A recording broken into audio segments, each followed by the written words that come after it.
क्यों हो रहा है? मैं आपको एक छोटी सी बात बताती हूँ। बघेल जी यहाँ उपस्थित हैं।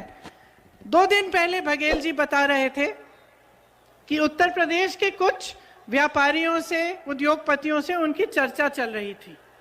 तो उन उद्योगपतियों ने बताया कि एक पोर्टल की जरूरत थी जिसके लिए वह मुख्यमंत्री जी से मिलना चाह रहे थे, लेकिन पिछले 4 सालों से उनको मिलने का मौका नहीं मिला।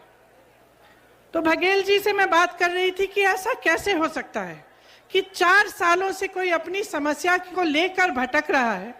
उद्योगपति हैं, व्यापारी हैं, प्रदेश को आगे बढ़ाने वाले लोग हैं।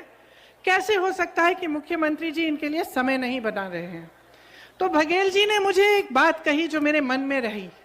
उन्होंने कहा, देखिए दीदी, हमारे प्रदेश में जाति और धर्म पर आधारित राजनीति कम होती है और विकास पर आधारित राजनीति होती है।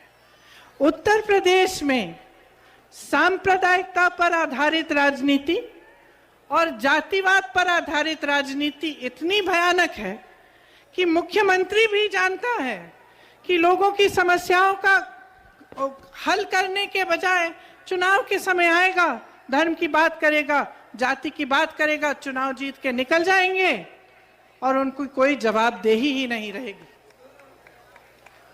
तो ये बात मेरे मन में बहुत गहराई से मैंने इस बारे में सोचा।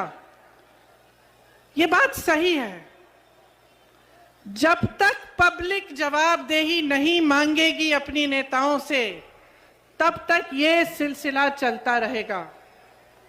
जब तक वोट विकास के आधार पर नहीं डलेगा, जब तक आप ये सवाल नहीं करेंगे कि मेरे गांव में, मेरे लिए, मेरे शहर में आपने 5 सालों में क्या किया, जब तक ये सवाल सबसे महत्वपूर्ण नहीं होगा, तब तक इसी तरह की राजनीति में आप फंसे रहेंगे, माफियाओं के दलदल में फंसे रहेंगे।